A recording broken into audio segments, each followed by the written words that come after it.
다 됐어요 이제.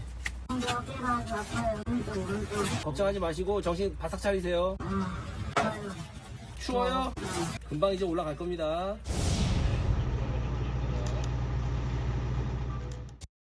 가장 그 첫 마디가 좀 뭐라고 말씀하시던가요? 고맙습니다. 와줘서 고맙습니다. 그랬습니다.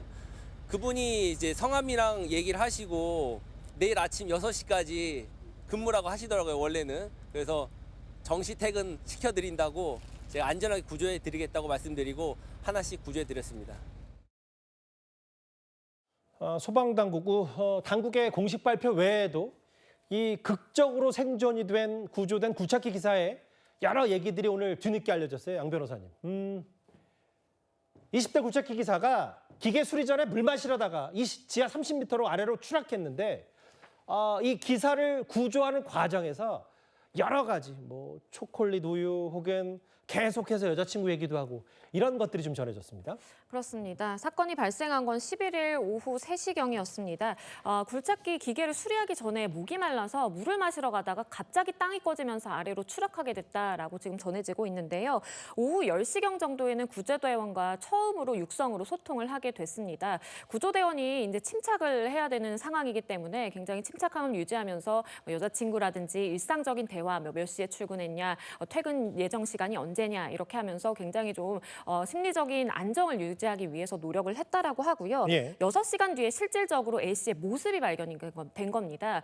발견이 됐을 당시에 탈수 증세가 조금 보였다라고 해요. 그러다 보니까 초코 우유라든지 초코바를 건네면서 조금만 버텨라라고 이렇게 힘을 주는 이야기를 계속했다라고 하고요. 결국에는 이렇게 추락을 한 지 13시간여 정도 지난 12일 오전 4시 27분에 지상으로 구조를 할 수가 있었는데요. 굉장히 다행인 것이 예. 본인도 처음에 이제 구조대원과 이야기를 하면서 저 살 수 있을까요? 제발 좀 살려주세요라는 이야기를 했다라고 합니다. 이미 보였지만, 그러니까 육안으로 확인할 수 있었지만 자칫 잘못하면 이 구조물들이 더 이렇게 떨어지게 되면서 이 A 씨의 머리라든지 몸을 덮칠 가능성이 있다 보니까 정말 호미를 사용해서 하나하나 이렇게 구조물을 걷어내면서 어렵게 작업을 한 것으로 보입니다.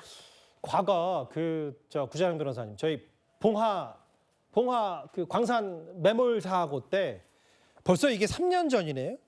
무너진 갱도에서 이제 나중에 구조된 광부들 한번 나중에 다 인터뷰했을 때 커피 믹스로 살았다. 이 당 섭취가 그래서 더 중요했던 것 같아요. 그렇죠. 무려 221시간을 커피 믹스를 먹으면서 버텼다라고 하는데 예. 커피 믹스를 먹기 위해서는 당연히 근처에 물도 있고 또 커피 믹스가 있는데 커피 믹스 하나에 칼로리가 굉장히 높습니다. 그래서 보통 한 포를 먹으면은 하루 성인 남성이 필요로 하는 칼로리의 뭐 40분의 1 정도는 채워진다. 그러니까 비상 상황이기 때문에 한 포 한 포 이렇게 아껴가면서 먹으면은 굉장히 연명을 하면서 버틸 수 있는 근간이 된다. 이렇게 볼 수 있죠. 그래서 이것은 뭐 비상 구조용으로 만든 것이나 이런 건 아니거든요. 예. 작업을 위해서고 사실 그 카페인 성분이 있어서 각성이 되기 때문에 이런 작업장에 항상 있게 마련인데 이런 매몰 사고가 났을 때는 일단 음식물로 섭취할 수 있는 거 그리고 안에 포로 이렇게 보온이 되고 있기 때문에 매몰 사고에도 불구하고 다른 이물질이 섞이지 않거든요. 그럴 경우에는 유용한 비상 음식으로 작용할 수 있다. 그래서 이번 사고에서도 그런 것이 굉장히 유효하게 작용했던 사례입니다.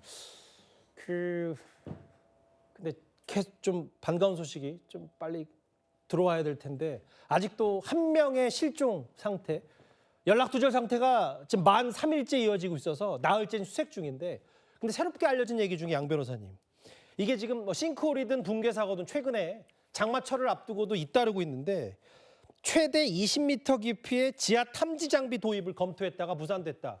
이거 정부가 좀 전사적으로 나서야 되는 건 아닌지 모르겠어요. 그렇습니다. 국토안전관리원이요. 2025년에 이제 우리가 어떻게 하겠다라고 낸 보고서가 있습니다. 여기에는 장심도 장비를 우리가 좀 도입을 해보겠다라는 내용이 담겼어요. 장심도 장비라는 것은 투과 범위가 기존에 확보하고 있는 장비는 2m까지 가능한데 이게 20m까지 투과가 가능하거든요. 그래서 우리가 2m를 측정을 해서는 발견할 수 없는 깊은 싱크홀의 경우에 이 장심도 장비를 사용해야 된다라는 이야기를 담아서 이렇게 계획을 발표했었는데요.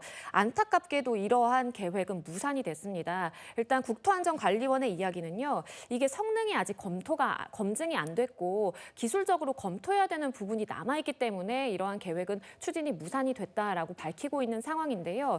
그러다 보니까 사실 이 명일동에서 발생했던 싱크홀도 이미 싱크홀이 발생하기 3개월 전에 다 이 지표 투과 레이더 장비를 사용해서 확인을 했지만 싱크홀이 대규모로 발생했던 것이거든요. 그렇기 때문에 이러한 위험성을 차단할 수 있는 기회가 우리가 사실 사라진 것 아니냐라는 안타까운 목소리도 나오고 있는 상황입니다.